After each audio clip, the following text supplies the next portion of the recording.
আসসালামু আলাইকুম। আজকে আপনাদের মাঝে পায়েস রান্নার এমন একটা সহজ এবং জাদুকরি রেসিপি নিয়ে এসেছি, যেটা ফলো করলে আপনার পায়েস অবশ্যই মজা হবে ইনশাআল্লাহ।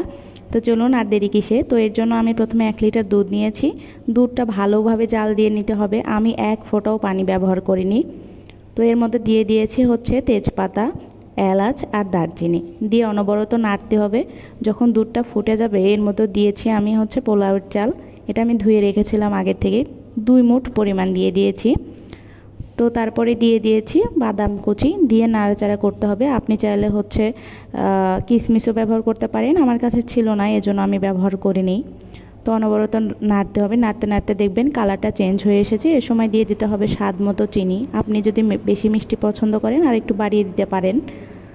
তো আমি এখানে কিছু পরিমাণ লবণ দিয়েছি, এতে করে পায়েসের স্বাদটা অনেক মজা হয়।